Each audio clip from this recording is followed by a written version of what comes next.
Faly miarabantsika indray tonga eto amin'ity vidéo fampianarana IT Network System Administrateur ity zany na admin. Resaka réseau sy système moa zany. Ny hitantsika androany moa zany dia no jerena androany dia configuration ana prise en main ana initial na FortiGate zany na firewall FortiGate any Fortinet. Zany hoe tsy ho elitsika fa tonga dia hanampy Node na FortiGate ato anaty plan de travail antsika zany zany hoe FortiGate no alaintsika zany. Misy anankitelo izy ato, phase Forti Analyzer sy Forti Management fa FortiGate no ho alaintsika zany. FortiGate Firewall zany. Ny RAM moa zany 1 giga, ny CPU iray, ny Ethernet efatra ny port eo aminy. Vita izay dia hanampy management cloud anankiray zany tsika ahafahantsika mi-accéder anazy depuis web avy any ivelany zany na interface graphique an'ilay izy. Connectentsika avy hatrany ny FortiGate-tsika, port 1 zany no alaintsika eto. No afaka mety foana na port 1 na port 2 na port 3 na port 4 zany amin'ilay izy. Ho velomintsika ny FortiGate-tsika zany.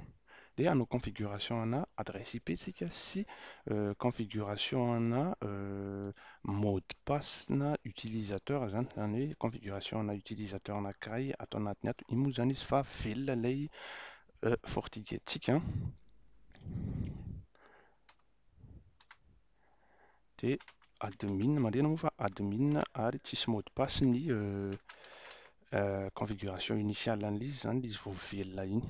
Afaka manao saut tsika zany ahafahantsika mijery ny version sy ny configuration rehetra ato anatiny ato. Marihana moa fa mode d'évaluation ity KVM ato ity.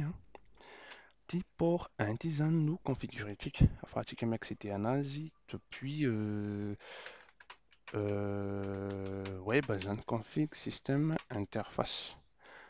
Dia edit port 1. Zany hoe ataontsika mode, eto moa zany izy mbola mode DHCP. Avaditsika mode statique izy zany dia omentsika adresse IP izy 10.2.48, ataontsika 227 ohatra par exemple satria ao anatin'iny LAN iny no ahafahantsika mi-accéder anazy. Dia manao saut tsika. Io zany zao tafipetraka ilay adresse IP antsika teo. Zany hoe ity ambony ity zany zao izy mbola mode DHCP ity fa tafipetraka ity 10.248.227 zany. Dia miala ato tsika dia hanao configuration an'ilay mot de passe an'ilay admin teo zany. Zany hoe edit admin zany dia set password edit config password set edit efa ao anatin'ilay mode configuration ana admin tsika set password 1 2 3 4 5 6 7 8 9 ohatra par exemple. Ahafahantsika mi-accéder anazy fotsiny ity zao izy fa tonga dia chiffreny zany ilay mot de passe teo iny. Vita izay dia anandrana hitsofoka amin'ilay 10.248.227 teo isika zany. Iny tsika efa tafiditra admin mot de passe 1 2 3 4 5 6 7 8 9. Tsy hitany moa zany fa 1 2 3 4 5 6 7 8 9 ity ilay mot de passe. Admin mila miala ato anatin'ity angamba vao prise en compte zany hoe mila miseho login indray mandeha zany amin'ilay izy zay vao prise en compte ilay iny zany zao tsika efa tafiditra, zay vao prise en compte ilay modification. Zany hoe zay zany tsika, zay mahatonga an'ity authentification failure ity zany. Zay tsika vao tafiditra ao anatin'ilay FortiGate. Ohatran'ny moa zany interface graphique an'ilay FortiGate configuration izay nataontsika teo zao dia hitantsika ato anaty network interface ity izy ity. Ataontsika hanao configuration ana utilisateur anankiray en tant qu'administrateur ohatra. Afaka mi-créer zany tsika administrateur iray ataontsika ohatra hoe Aina no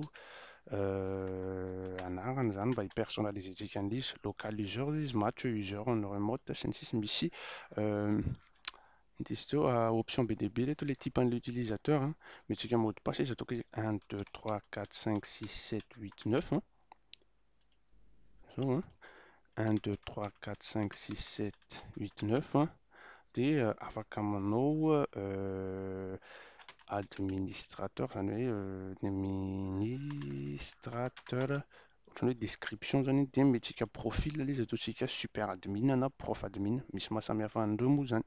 Dia ny adresse moa zany ncbs@mdg.mg zany.